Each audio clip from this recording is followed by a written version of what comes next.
إن الحمد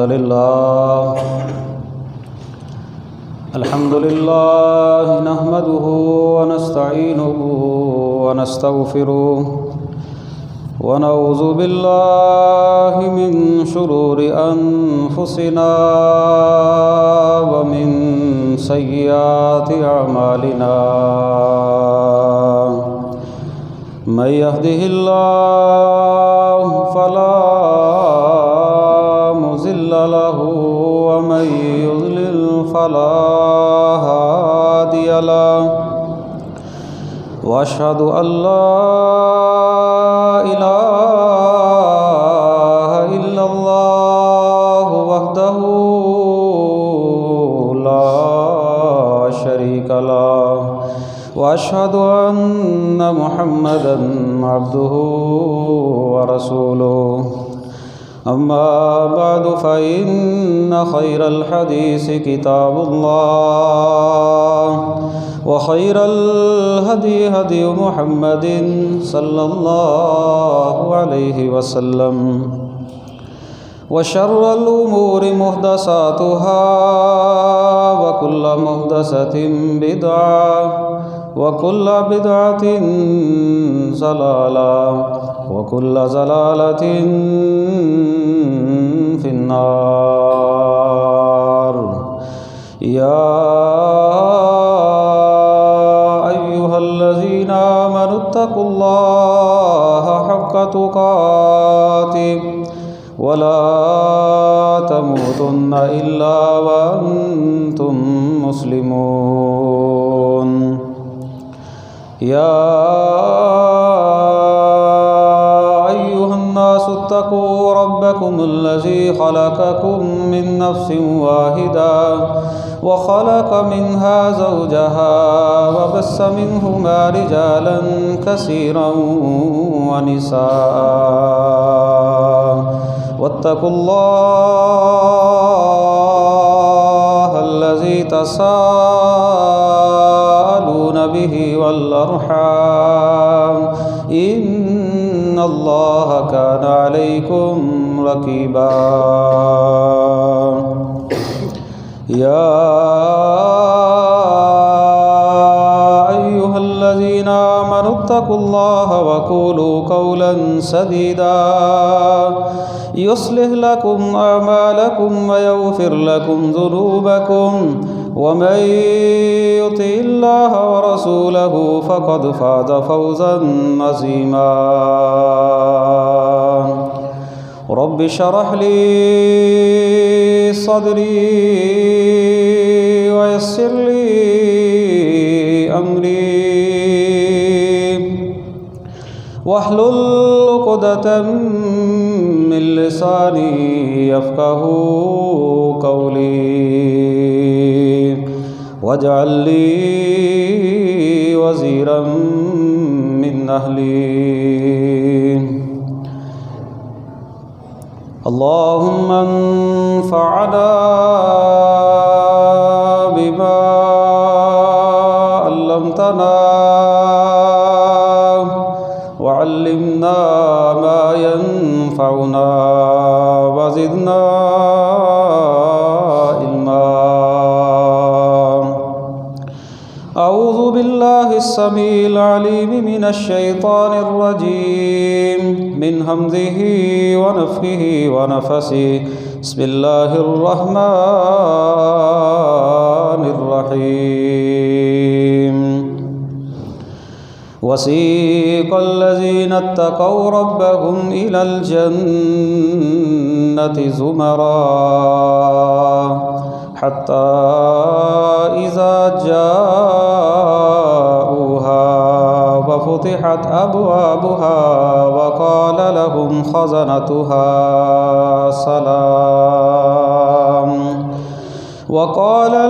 خزنتها سلام عليكم طبتم فادخلوها خالدين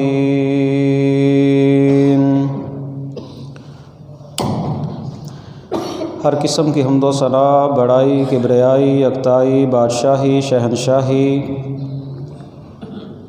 اللہ احکم الحاکمین کے لیے ہے، جو علی کل شیء قدیر ہے، فعال لما یرید ہے، ہر چیز پر وہ قادر ہے، جو وہ چاہتا ہے وہ کرتا ہے۔ درود و سلام امام الانبیاء خاتم النبیین رحمۃ للعالمین جناب محمد رسول اللہ صلی اللہ علیہ وسلم کی ذات گرامی پر خاص۔ بخشش و رحمت کی دعا صحابہ کرام، اہل بیت، تابع نظام، اولیاء کرام، محدثین اعظام اور بزرگان دین کے لیے۔ حمد و ثنا کے بعد میرے قابل احترام بزرگوں، ساتھیوں، دوستوں، میری ماں اور بہنوں، پچھلے خطبہ جمعۃ المبارکہ میں نے آپ کے سامنے جنت کے 8 دروازوں کا تذکرہ کیا۔ خوش نصیب وہ لوگ ہوں گے جو دنیا میں اللہ کو راضی کر کے اس دنیا سے گئے ہوں گے اور جنت کے دروازوں پر ہوں گے، جس کو قرآن نے اس طرح ذکر کیا، وسیق الذین اتقوا ربهم الی الجنۃ زمرا۔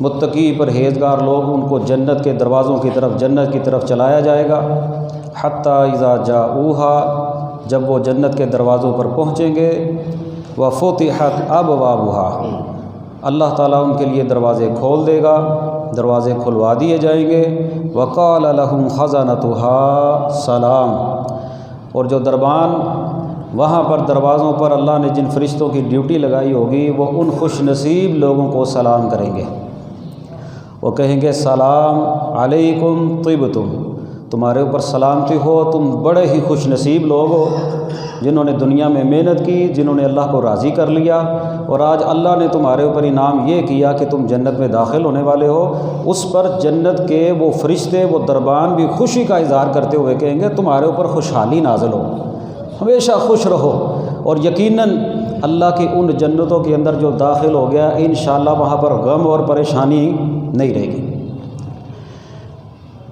اگر ہم احادیث کا مطالعہ کریں نا، کچھ خوش نصیب ایسے لوگ ہوں گے جن پر اللہ اتنا راضی ہوگا کہ وہ ان کو اللہ تعالیٰ خود انتخاب کریں گے کہ تم نے جنت کے کس دروازے میں سے داخل ہونا ہے۔ اور کچھ خوش نصیب ایسے ہوں گے جن کو یہ کہا جائے گا کہ یا عبداللہ، اے اللہ کے بندے، یہ جنت کا دروازہ تیرے لیے بہتر ہے، اس میں سے گزر جا۔ اور کچھ خوش نصیب ایسے ہوں گے جن کو جنت کے 8 دروازوں سے بلایا جائے گا اور کہا جائے گا، ہر دروازے کی یہ خواہش اور کوشش ہوگی کہ یہ متقی پرہیزگار بندہ میرے درمیان سے گزر جائے۔ اللہ کی قسم، اگر جنت کا صرف تذکرہ پڑھے نا، جو جنت آخری جنت میں جانے والا بندہ ہوگا نا، جس کو اللہ تعالیٰ جہنم سے نکالیں گے، صرف یہ ایک حدیث ہم پڑھ لینا تو ہم ساری دنیا بھول جائیں۔ صحیح مسلم کے اندر بڑی تفصیل کے ساتھ حدیث موجود ہے۔ اللہ کے نبی صلی اللہ علیہ وسلم فرماتے ہیں، جو آخری جنت میں جانے والا شخص ہوگا نا، 2-3 مرتبہ اس کو اللہ تعالیٰ جنت کے قریب کریں گے۔ جب وہ جنت کی نعمت اخیر دیکھے گا نا، تو اللہ تعالیٰ سے کہے گا، یا اللہ تو مجھے اندر کر دے، تو تو اس بات پر قادر ہے۔ اسی طریقے کا ایک منظر اعراف والے لوگوں کا بھی موجود ہے قرآن مجید میں۔ اصحاب الاعراف وہ لوگ ہوں گے جو نہ جنت میں ہوں گے نہ جہنم میں ہوں گے، لیکن جب جہنم والوں کی طرف دیکھیں گے تو انہیں خوف آئے گا، کہیں گے یا اللہ اس سے ہمیں بچانا، اور ان کے ذہن میں یہ طمع اور لالچ ہوگا، اور امید بھی رکھیں گے اللہ ہمیں جنت میں داخل کر دے گا۔ جب جنتیوں کی نعمتوں کو دیکھیں گے نا، کہیں گے یا اللہ ہمیں اسے محروم نہ کرنا، ہمیں اس میں داخل کرنا۔ آپ سورہ اعراف اٹھا کر دیکھ لیں، قرآن مجید میں تفصیل موجود ہے۔ یہ جنت میں جو آخری جنتی جانے والا شخص ہوگا نا، اس کو اللہ رب العالمین کہیں گے، جا تیرے لیے دنیا اور دنیا جیسی ایک اور دنیا کی مثال اللہ تعالیٰ جنت میں تجھے جگہ دیتے ہیں۔ یہ ہماری پوری دنیا، اس جیسی ایک اور دنیا، یہ جو جہنم سے آخری جنتی نکلے گا نا، اللہ اس کو دیں گے۔ اور جس بندے کو اللہ تعالیٰ راضی ہو کر بغیر حساب کے داخل کر دیں گے، وہ کتنا خوش نصیب بندہ ہوگا، کتنا اس بندے کے اوپر جو ہے وہ رشک کیا جانا چاہیے۔ قرآن کہتا ہے فمن زحزح عن النار وادخل الجنۃ فقد فاز، جس کو جہنم سے اللہ نے بچا لیا، جنت کا داخلہ اس کو مل گیا، وہ بندہ کامیاب ہے۔ یہ ہے اصل کامیابی۔ مسند احمد کے اندر ایک حدیث موجود ہے، اللہ کے نبی صلی اللہ علیہ وسلم فرماتے ہیں، جو بندہ اللہ کی عبادت کرے، اللہ کی ذات کے ساتھ کسی کے ساتھ شریک نہ ٹھہرائے، 5 وقت کی نماز پڑھے، زکوٰۃ ادا کرے، جو وہ سنتا ہے اللہ اور اس کے رسول کے فرامین سننے کے بعد اس کے اوپر اطاعت کرتا ہے، فرما برداری کرتا ہے، نافرمانی نہیں کرتا۔ جب بھی اللہ اور اس کے رسول کا حکم آ جاتا ہے وہاں پر وہ جھک جاتا ہے۔ اللہ تعالیٰ اس بندے کو جس دروازے سے چاہیں گے نا اس دروازے سے جنت میں داخل کر دیں گے۔ یہ اتنی اللہ تعالیٰ کا انعام، اتنا بڑا انعام اس بندے پر ہوگا۔ کتنے کام؟ اللہ کی عبادت کرنی ہے، شرک نہیں کرنا، نماز پڑھنی ہے، روزہ رکھنا ہے، اور جو اللہ اور اس کے رسول کی بات سنی ہے اس پر جو ہے وہ اطاعت اور فرما برداری کرنی ہے۔ یہ اللہ کا انعام ہوگا۔ سیدنا ابو بکر صدیق رضی اللہ تعالیٰ عنہ کہتے ہیں، بلکہ اس سے پہلے میں آپ کو ایک اور حدیث سنا۔ نبی پاک صلی اللہ علیہ وسلم فرماتے ہیں، جو بندہ اللہ کی راہ میں جوڑا جوڑا صدقہ کرتا ہے نا، جوڑا جوڑا صدقہ کرنے کا مطلب کیا ہے؟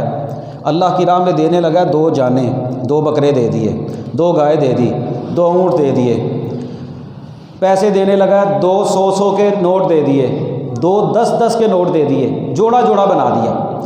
جوڑا جو بندہ اللہ کی راہ میں دیتا ہے، کسی کو تحفہ دینا ہو تو 2 خوشبو دے دی، 1 نہیں 2 دے دی۔ جوڑا جو بندہ اللہ کی راہ میں خرچ کرتا ہے، یا جوڑے کا مطلب یہ بھی ہو سکتا ہے جس طرح ہمارے ہاں روٹی کے ساتھ سالن ہوتا ہے، چائے کے ساتھ دودھ ہوتا ہے، یا چائے کے ساتھ بسکٹ لگا لیں، یا کھجور کے ساتھ دودھ ہوتا ہے۔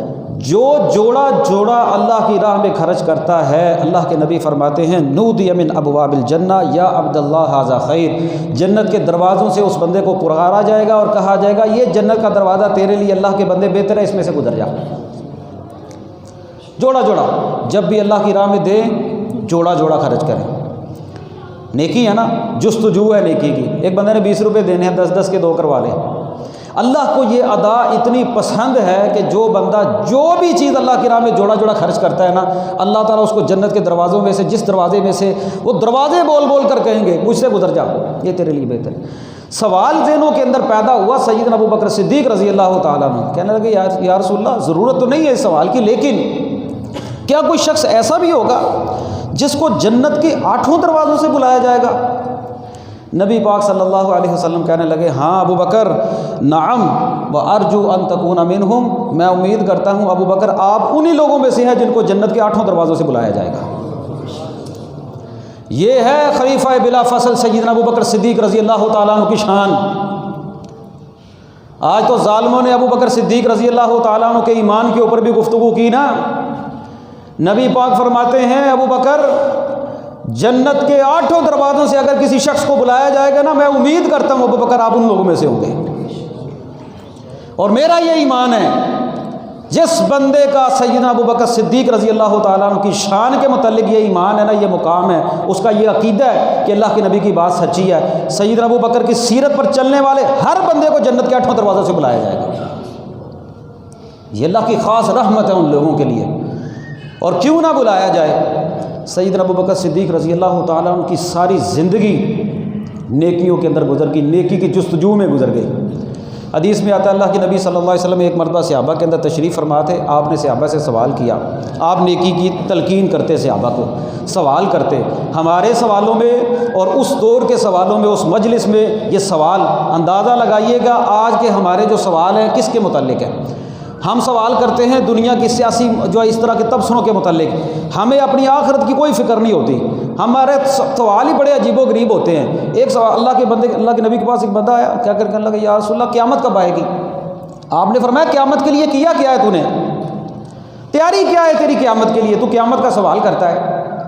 ان لوگوں کے سوال دیکھیے، نبی پاک تلقین کیا کر رہے ہیں اور جستجو کیا دلا رہے ہیں، نیکی کی تلقین کیا کر رہے ہیں۔ نبی پاک صلی اللہ علیہ وسلم نے سوال کیا، تم میں سے آج نفلی روزہ کس نے رکھا ہے؟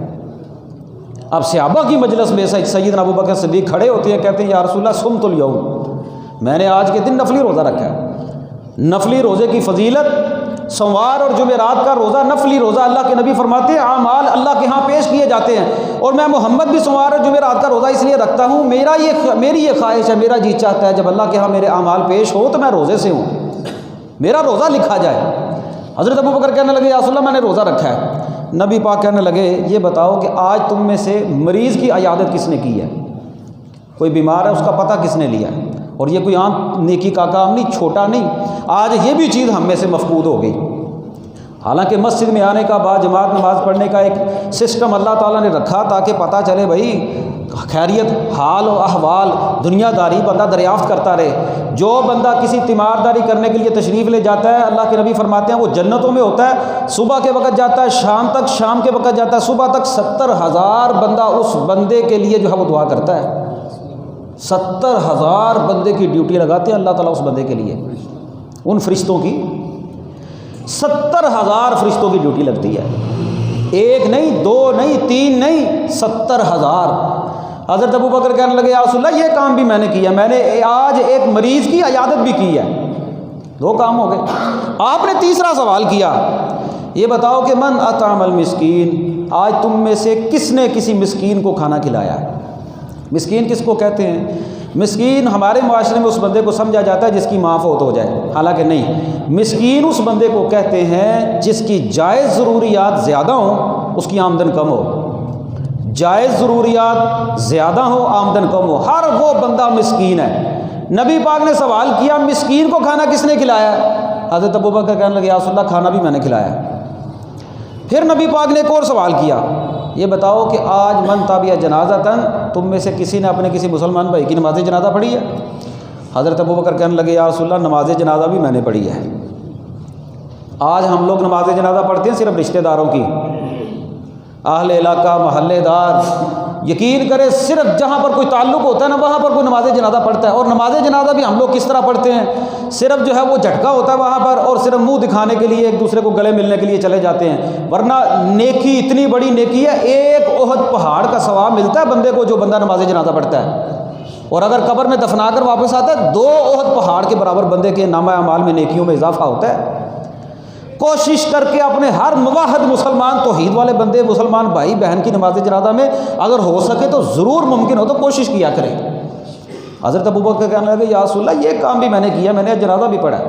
گویا کہ نیکی کے 4 سوال رسول اللہ نے بڑے بڑے کیے۔ حضرت ابوبکر کہنے لگے یا رسول اللہ یہ میں نے 4 کام کیے ہیں آج ایک ہی دن میں، یہ نہیں کہ مہینہ گزر گیا، آج کے دن یہ سارے کام میں نے کیے ہیں۔ اللہ کے نبی فرماتے ہیں ابوبکر جس بندے میں نیکی کی اتنی جستجو ہو، اتنا شوق ہو، اتنی محبت ہو، اللہ ایسے بندے پر ویسے ہی جنت کو واجب کر دیتے ہیں۔ یہ وہ سیدنا ابوبکر صدیق رضی اللہ تعالیٰ عنہ جن کو نبی پاک نے کہا تھا ابوبکر میں امید کرتا ہوں کہ جنت کے 8 دروازوں سے جو ہے وہ آپ کو بلایا جائے گا۔ یہ خوش نصیب وہ بندے ہیں جو نیکیوں میں جستجو کرنے والے ہیں۔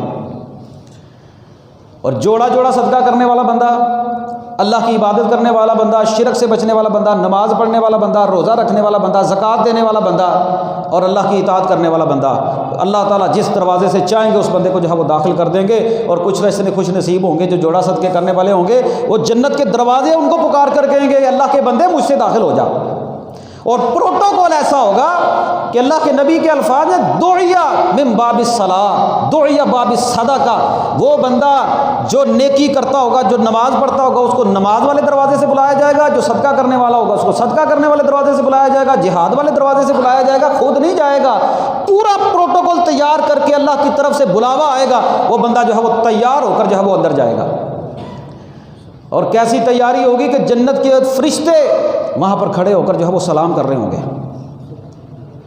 اور ایک اور خوش نصیب بندے کے متعلق صحیح حدیث کے اندر الفاظ موجود ہیں، اللہ کے نبی صلی اللہ علیہ وسلم کے الفاظ ہیں مسند احمد کے اندر، فرمایا وہ بندہ جس بندے کے 3 بچے بلوغت سے پہلے فوت ہو جائیں، جس بندے کے 3 بچے بلوغت سے پہلے فوت ہو جائیں، کل قیامت کا دن ہوگا، اللہ کے نبی فرماتے ہیں تلقوہ من ابواب الجنت الثمانیہ من ایہا شاء دخل، وہ اس کے بچے جنت کے 8 دروازوں کے اوپر جو ہے وہ کھڑے ہوں گے، اور جس دروازے سے چاہیں گے اللہ کے اس بندے کو جو ہے وہ جنت میں داخل کر لیں گے۔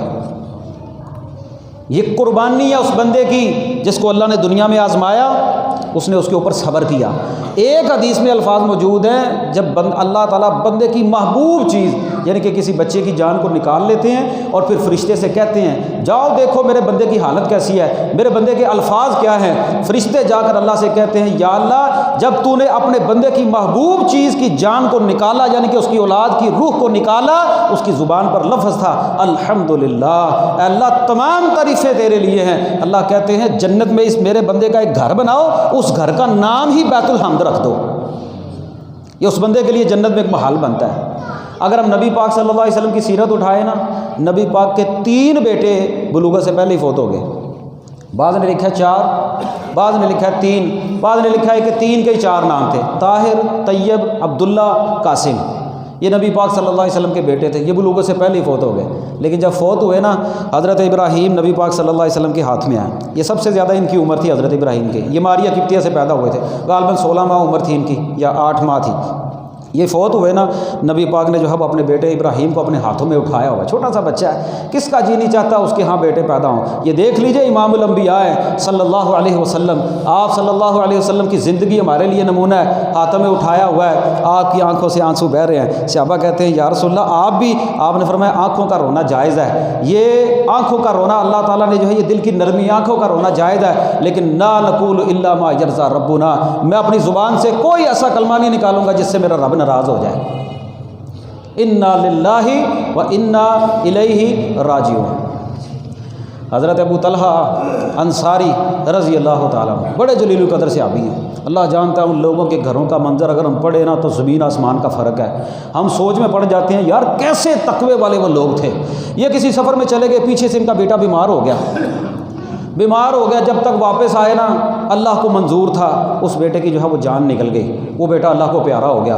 ادھر سے خاوند نے دستک دی، سفر کر کے جو ہے وہ خاوند تشریف لائے تھے، گھر میں بیوی موجود تھی، دستک دی، گھر پر آئے، بیوی نے نہیں بتایا کہ بیٹا جو ہے وہ فوت ہو چکا ہے۔ گھر پر آئے، انہوں نے اچھے طریقے سے جو ہے وہ اپنا جو ہے وہ جو گھر کی جو ہے وہ ضروریات ہوتی ہیں وہ ہاتھ دھویا، اپنا جو ہے وہ غسل کیا، جو اپنی روٹین تھی ان کی۔ گھر پر آئے، خاوند کے لیے بیوی نے کھانا تیار کیا، کھانا دیا، رات کا وقت ہوا پھر بھی نہ بتایا۔ صحیح حدیث کے الفاظ موجود ہیں، رات کے وقت میاں بیوی نے حق زوجیت بھی ادا کیا، اور پھر جب حق زوجیت ادا کر لیا نا تو ان کی بیوی ام سلمہ پتہ کیا کہتی ہیں، اے ابو طلحہ آپ کا اس شخص کے بارے میں کیا خیال ہے جس شخص کو اللہ کوئی امانت دے اور اس امانت کو واپس لے لے؟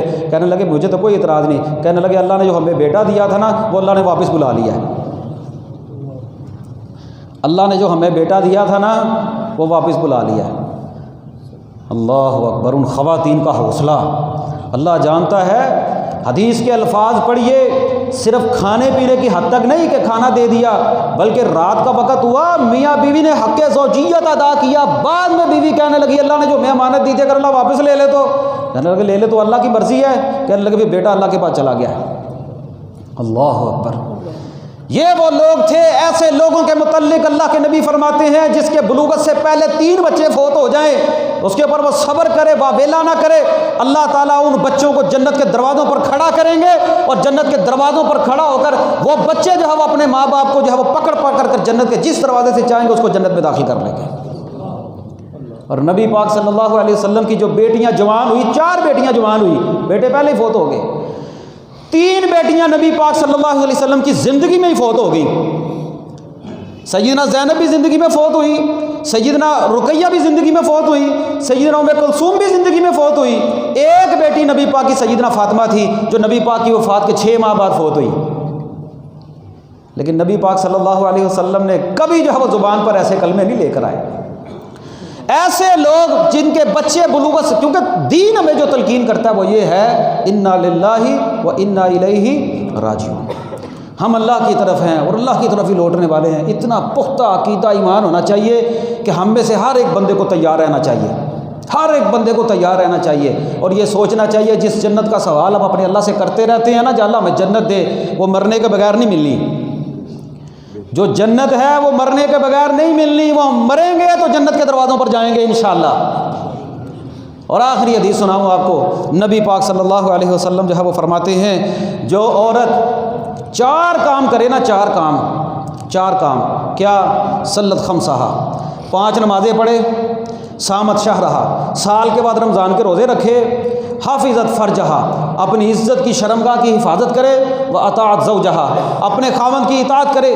یہ 4 کام جو عورت کرتی ہے کل قیامت کا دن ہوگا، جنت کے 8 دروازوں میں سے جس دروازے سے یہ عورت جنت میں جانا چاہے گی نا اس جنت سے دروازے سے چلی جائے گی۔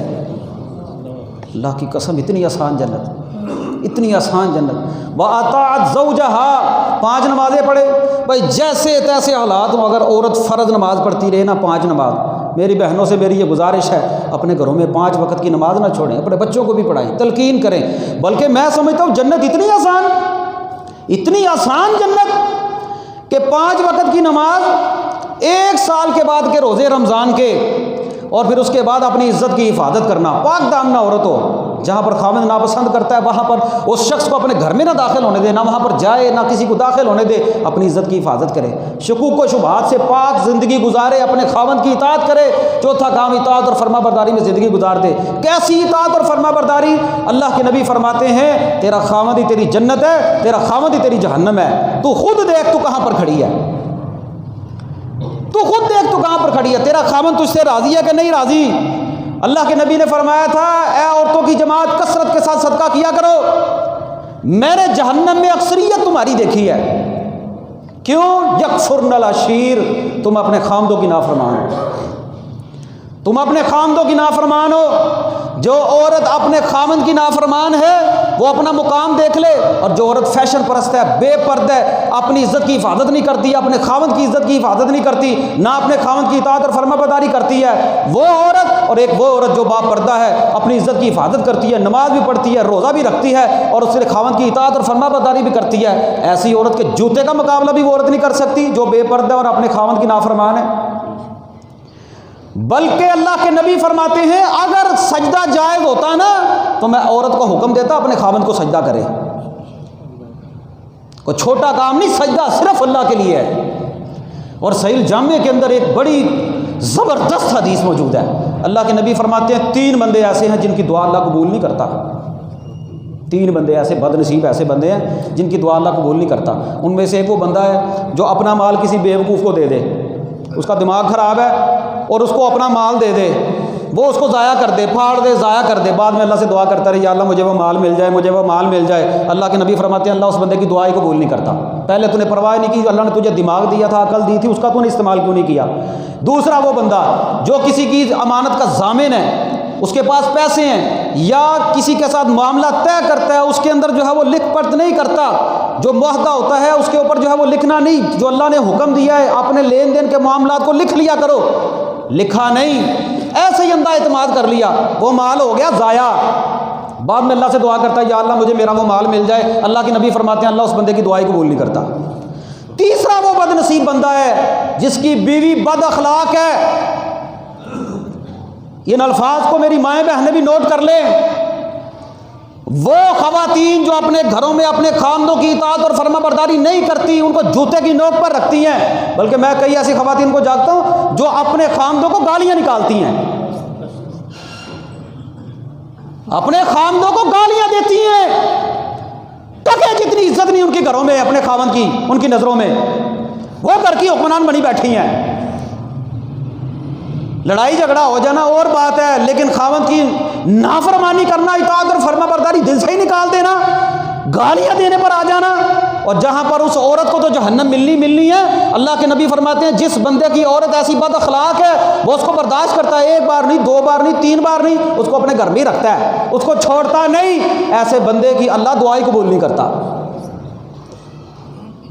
یہ بد نصیب ہے وہ بندہ جس کی بیوی بد اخلاق ہے۔ یہی مطلب ہے بد اخلاق کا کہ اس کو اپنے خاوند کی عزت کی فرما برداری اطاعت کا عزت کا احساس ہی نہیں ہے۔ اللہ کے نبی فرماتے ہیں 4 کام جو عورت کر لینا جنت کے 8 دروازوں میں سے جس دروازے سے چاہے گی نا جنت میں داخل ہو جائے گی۔ کون کون سے؟ فرمایا 1 صلت خمسہا، 5 وقت کی نماز پڑھے، صامت شہرہا، 1 مہینے کے رمضان کے سال کے بعد روزے رکھے، حافظت فرجہا، اپنی جو ہے وہ عزت کی حفاظت کرے، اور 5واں کام واطاعت زوجہا، اپنے خاوند کی اطاعت اور فرما برداری کر لے، اتنی اطاعت اور فرما برداری کرے کہ گھر سے جائے اور بندہ اس کو یاد کر کر کے روئے۔ کئی عورتیں گھر میں ہوتی ہیں، کتنا رشتہ ہوتا ہے میاں بیوی کا، پہلے تو نہیں ہوتا، جیسے یہ رشتہ جڑتا ہے بعض خواتین زندگی میں ایسے آتی ہیں جیسے گھر کا ماحول ایک جنت کا ماحول ہوتا ہے، جنت کا ماحول بنتا ہے، اور اگر نافرمان ہو تو بندہ اس کی عزت دل سے نہیں کرتا۔ اللہ تعالیٰ سے دعا ہے اللہ تعالیٰ یہ جو عمل میں نے بتائے ہیں آپ کو، ہمیں اللہ یہ عمل کرنے کی توفیق عطا فرمائے۔ ایک حدیث اور سن لیں، نبی پاک صلی اللہ علیہ وسلم فرماتے ہیں جو بندہ وضو کرے، وضو کرنے کے بعد کلمہ شہادت کے اشہد ان لا الہ الا اللہ وحدہ لا شریک لہ واشہد ان محمدا عبدہ ورسولہ، جو بندہ وضو کرنے کے بعد یہ کلمات پڑھتا ہے فتحت لہ ابواب الجنت الثانیہ، اللہ تعالیٰ اس بندے کے لیے جنت کے 8 دروازے کھول دیتے ہیں۔ اور وضو کیا کرے پیارے بھائی، وہ جنت، یہ سردی کا وضو، اور سردی کا وضو، سردی کا وضو یہ دیکھنے میں بڑا مشکل کام ہے، گرم گرم نرم نرم بستر فجر کے وقت چھوڑنا بڑا کام ہے، لیکن اللہ تعالیٰ کان اللہ شاکرا علیما، آپ قرآن مجید پڑھ کر دیکھ لیں، اللہ بڑا قدردان ہے، اللہ کتنا قدردان ہے۔ تو گرم گرم نرم نرم بستر کس کے لیے چھوڑ رہا ہے؟ نہیں چھوڑے گا، ایک دن تجھے قبر میں اتار دیا جائے گا، پھر بھی تو چھوڑے گا نا، پھر بھی تو چھوڑے گا۔ تیرے سارے نرم نرم گرم گرم بستر، تیرا کاروبار، تیری دکان، تیرا ساری چیزیں یہیں پر رہ جائیں گی، انہوں نے پکڑ کر دفن کر کے نکل آنا ہے، نہ وہاں پر نرم بستر ملا، نہ وہاں پر گرم کمبل ملا، نہ وہاں پر سکون ملا، نہ وہاں پر کوئی ساتھی ملا، نہ وہاں پر کوئی پتہ لینے والا، نہ وہاں پر کوئی پوچھنے والا، کیا بنے گا؟ اس اندھیری رات کو یاد کرے نا بندہ، تو پھر کبھی بھی جو ہے وہ ان سردیوں کی راتوں میں فجر کو چھوڑ دے بندہ، ان سردیوں کے دنوں میں بندہ پانی ٹھنڈا ٹھنڈا، تو پھر کیا ہو گیا؟ نعمتیں اللہ تعالیٰ کی گرم مل جائے ٹھیک ہے، لیکن ٹھنڈے سے بھی وضو کرے۔ فرمایا جو بندہ وضو کرے، وضو کرنے کے بعد یہ شہادت کی گواہی دے، اللہ تعالیٰ اس کے لیے جنت کے 8 دروازے کھول دیں گے۔ اللہ تعالیٰ سے دعا ہے اللہ ہمیں صحیح معنوں میں قرآن و سنت پر عمل کرنے کی توفیق عطا فرما۔ اقول قولی ھذا استغفر اللہ لی ولکم۔